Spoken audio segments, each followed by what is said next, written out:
Hello everyone, and welcome to Design and Quilt Monthly for October 2023. My name is Mark Garretts and I'm a National R&K educator. And this month we're going to be talking all about appliques. Okay, so like I said, this month we're going to be talking all about appliques. If you want to follow along, go ahead and open up Design and Quilt. And you can follow along. So the first thing we need to do is open up a block, because what we're going to be doing is adding an applique to a block. So you can create your own block, of course. We've gone over how to do that, but I'm just going to use a block from the block library here. So I'm going to click this icon here to open up my block library, and I'm going to find a nice quilt block that has a nice open shape in it. And I think I'm going to look in basic blocks or traditional.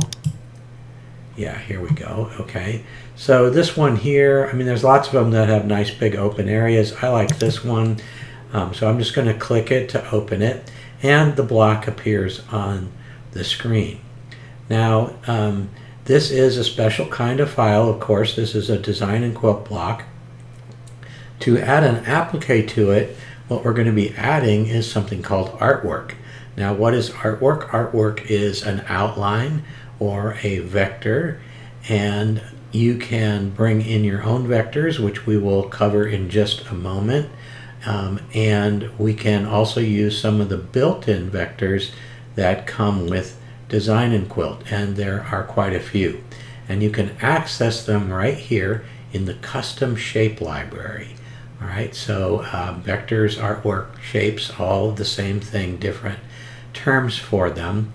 All right, so I'm going to go ahead and click this to open it, and it starts out showing you the Alex Anderson shape. So if you want to use one of Alex's shapes, you can, but there are just a ton of shapes in here. So we've got alphabets, a different alphabet, we have animals.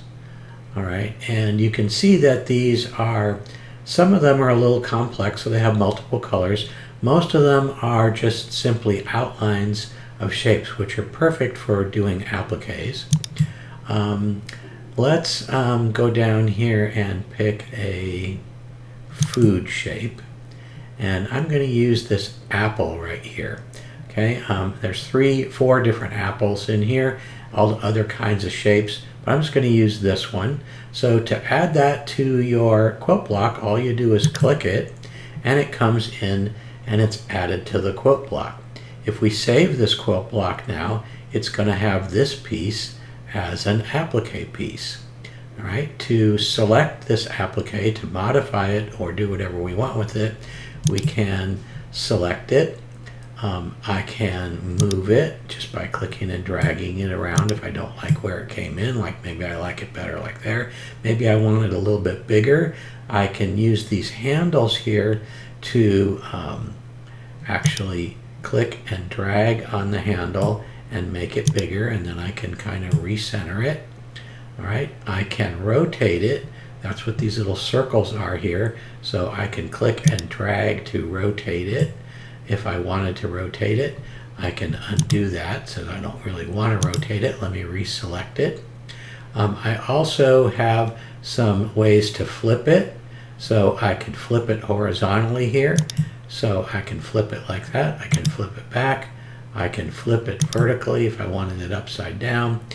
I can flip it again vertically. I can rotate it by certain numbers of degrees. So this is a rotate left. So that's a 90-degree rotate. I can keep doing that to rotate it all the way around. Basically, any of these icons that are lit up, you can use to modify this block. Now, or excuse me, applique piece, this artwork. So what if I want to change the fabric? Now, if you're used to other Floriani software, or R&K software, the ability to change fabric used to be over here in the properties box. Now it is down here in the pop-ups. So if I expand the pop-up palette, I can see colors. Okay, so once again, that icon was right here. And if I want to see fabrics, I can click the fabrics icon or switch. All right, so I can look down here. I can look at these fabrics that come with it. I can put this tie-dye pattern in it. All right, so it's being tiled right now, so it doesn't look so hot, but that's a way to show you what a fabric would look like in a applique. I'm going to go back to a standard red here, so I'm going to select that and close the palette. Okay, and so that is how you would add an artwork from the built-in artwork library. All right, and again, once you save this block, then it is going to be saved with this applique piece, and it's going to come out in your export showing you as a separate applique piece. Now, the most convenient way to look and see what this did is to use the print preview. So I'm going to come up here and go to my print preview and click that. And the first thing that's going to come up is my settings here. And what I want to see is print the actual size pieces so I can see the actual pieces in real size. So I'm going to select that and click OK. All right. And it shows me the first page here. Now we're going to page through it, and the way we page through this is with this next page icon right here. So I'm going to click that, and here it shows me all the pieces that I need in the quilt. So I'm going to need 4 pieces of this square, 1 big piece of the big background piece, 8 pieces of the little triangles, and of course my applique piece. If I go to the next page, it shows me the yardage that I need. If I go one more page, here are my actual size pieces. So there's my corner pieces, the square and the triangle. The next one is going to be my big piece for the center. Now it won't fit on a normal size piece of paper, so it is tiled it into 2 pieces. So what you would do is you would print this and then you tape the 2 pieces together. So there's the second half. And here's my applique piece, and it's showing me the actual size of the applique along with, of course, my seam allowance if I need that. And normally for an applique, there's lots of different ways to do it, but you're going to want to have that seam allowance so you can put your finishing stitch on and trim it.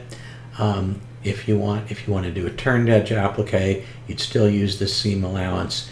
If you were going to do just a raw edge applique and just say tack this down with a finishing stitch or with a blanket stitch, let's say, then you might want to just trim it to this inner red border instead of this outer piece. So you would just ignore that actual seam allowance outline.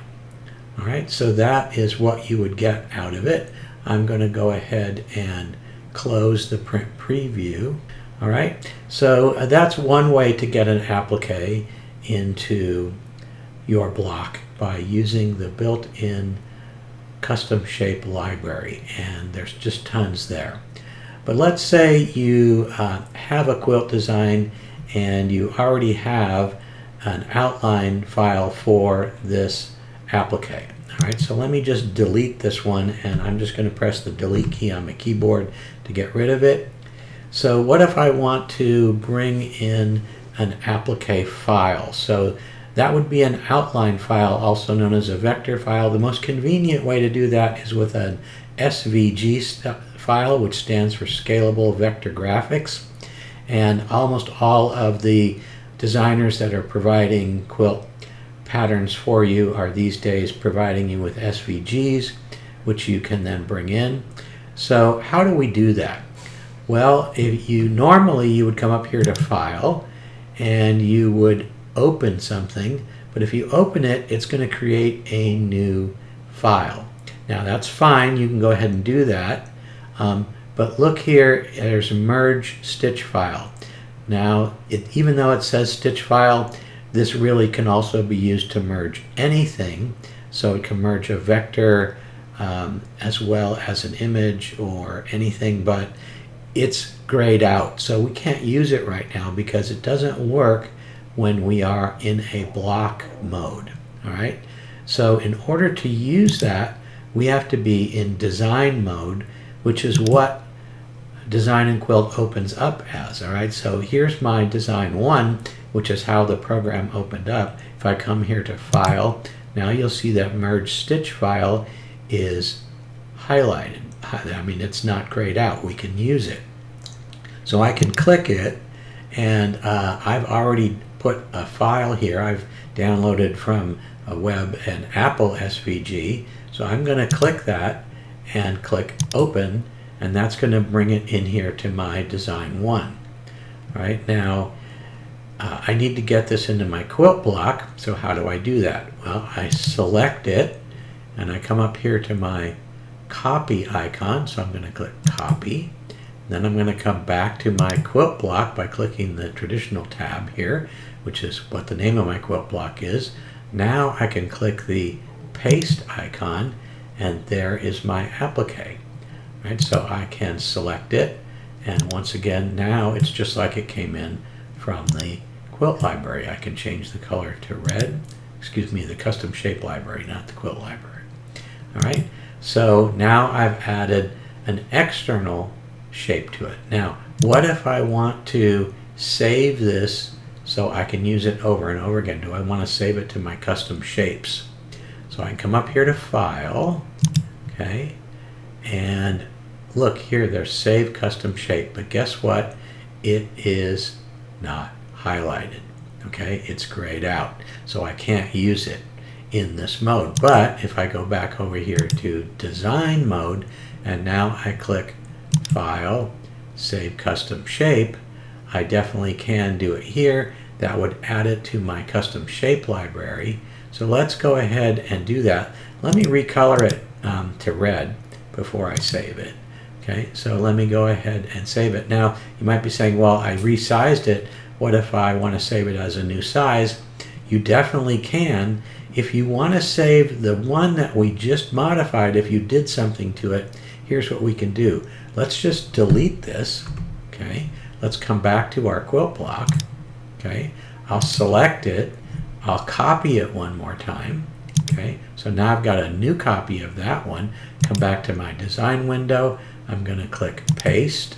Okay, now I can come here to File, and I can Save Custom Shape, and I can put it anywhere, but you probably want to put it in My Custom Shapes. So let me open that folder, and I'll just call it Apple. I'll just call it Apple and click Save. All right. So now that's saved. So anytime I want to reuse this, I can delete it from here, and we can come back here to my custom shapes library. And these are not the apples that we just did, because these are the ones in the food folder. If I go down here to my custom shapes, you'll see that's the only one I have. It's that apple and not the others. All right, so that is a quick tutorial on the basics of bringing in an applique from the custom shape library, or bringing in an applique from the outside world, as long as you have a vector file, preferably an SVG file, to bring in and do this. Now, if you don't have that file, if you need to trace your own applique, I'm going to show you how to do that in next month's lesson. So I want to thank you for watching and invite you to come back next month for another edition of Design and Quilt Monthly.